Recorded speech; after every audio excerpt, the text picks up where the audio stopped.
Hello students, आज मैं आपको करा रही हूँ बैंक रिकॉन्सिलिएशन स्टेटमेंट, बैंक समाधान विवरण। बैंक समाधान विवरण क्या होता है? प्राय सभी व्यापारी होते हैं वो अपने बैंक में चालू खाता खोलते हैं। उनके जो लेन देन बैंक के साथ होते हैं वे अपनी रोकड़ बही में लिखते हैं। इसी प्रकार जो लेन देन बैंक के होते हैं बैंक अपने लेजर में लिखता है। ग्राहक का खाता रखता है उसको लिखता है और ग्राहक के खाते में लिखता रहता है। ग्राहक के खाते की नकल बैंक पासबुक के रूप में, मतलब जो ग्राहक जो भी लेन देन करता है उसकी नकल जो करता है वो पासबुक पे एंट्री कर दी जाती है। इस प्रकार जो लेन देन ग्राहक द्वारा रोकड़ बही में लिखे जाते हैं वही लेन देन बैंक द्वारा पासबुक में लिखे जाते हैं। यदि जो भी लेन देन हुआ बैंक जो भी लेन देन होता है उनके खाते पासबुक में एंट्री कर देता है।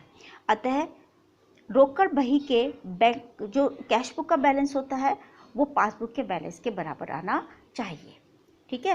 लेकिन कभी कभी ऐसा नहीं होता है, उन दोनों में अंतर पाया जाता है। किसी तिथि को अंतर पाया जाता है तो एक विशेष तिथि को दोनों बाकियों में अंतर पाया उन लेन देन के कारण होता है जो किसी तिथि को यानी किसी भी डेट को या विशेष तिथि को, यानी अगर वो साल मतलब किसी भी तारीख को बना रहा 5 दिन में, 6 दिन में, 8 दिन में, उस तारीख को कैश बुक में लिख दिए गए लेकिन पासबुक में नहीं लिखे गए, या पासबुक में लिख दिए गए और कैश बुक में नहीं लिखे गए, ठीक है। तो ये अंतर आ जाता है, दोनों में से एक में एंट्री छूट जाए तो।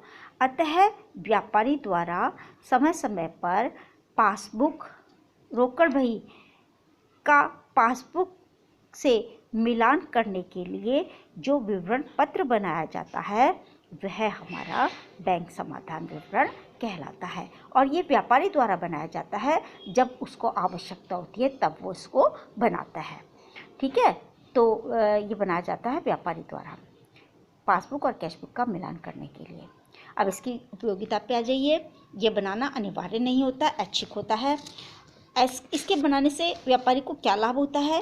कैश बुक अथवा पासबुक लिखने से कोई यदि त्रुटि रह गई है, भूल से कोई एंट्री नहीं लिख पाई तो ये बनाते समय पता चल जाती है। कर्मचारी द्वारा कोई कैश बुक में मतलब जो वो कर्मचारी होते हैं वे उसको सावधानी से अपना कार्य को करते हैं, उसमें लापरवाही, छल कपट आदि की संभावना नहीं रहती है। व्यापारी को वास्तविक बैंक बाकी का ज्ञान हो जाता है।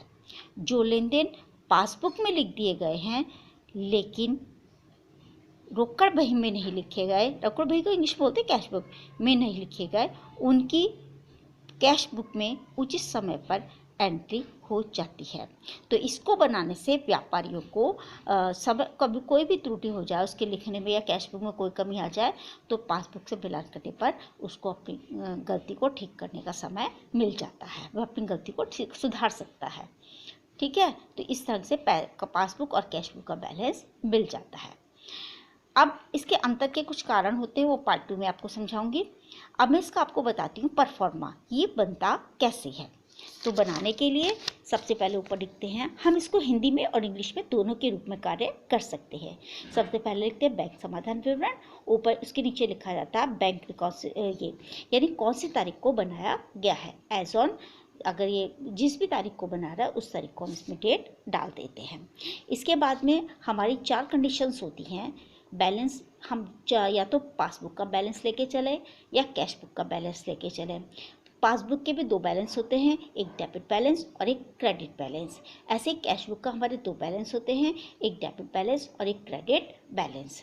तो इन चारों में से हमको एक बैलेंस लेकर के काम करना होता है। तो यदि कोई भी बैलेंस दिया है वो कैश बुक का डेबिट बैलेंस है तो कैश बुक का डेबिट बैलेंस के काम करेंगे, क्रेडिट बैलेंस है तो क्रेडिट बैलेंस का, पासबुक का डेबिट बैलेंस दिया है तो उसको, और पासबुक का क्रेडिट बैलेंस दिया है तो वो यहाँ पर लिखा जाता है। इन चारों चीज़ों में से हमको एक बैलेंस लेकर के काम को करना होता है। इसके बाद में कुछ चीज़ें होती हैं हमारी किन को ऐड किया जाता है उन्हें जोड़ते हैं, और जिन्हें लेस करना होता है उन्हें घटाते हैं। इस ऐड में से इसको लेस करने के बाद में जो बैलेंस निकलता है वो कहलाता है बैलेंस एज पर। यदि ऊपर कैश बुक है तो नीचे पासबुक आता है, और ऊपर पासबुक है तो नीचे कैश बुक आता है। तो हमको ये बैलेंस हम निकालते हैं। जब हम सवाल आपको समझाएंगे तब आपको इसे बहुत अच्छी तरह समझ में आ जाएगा। आज के लिए इतना ही। नेक्स्ट सेकंड पार्ट में आपको समझाऊंगी।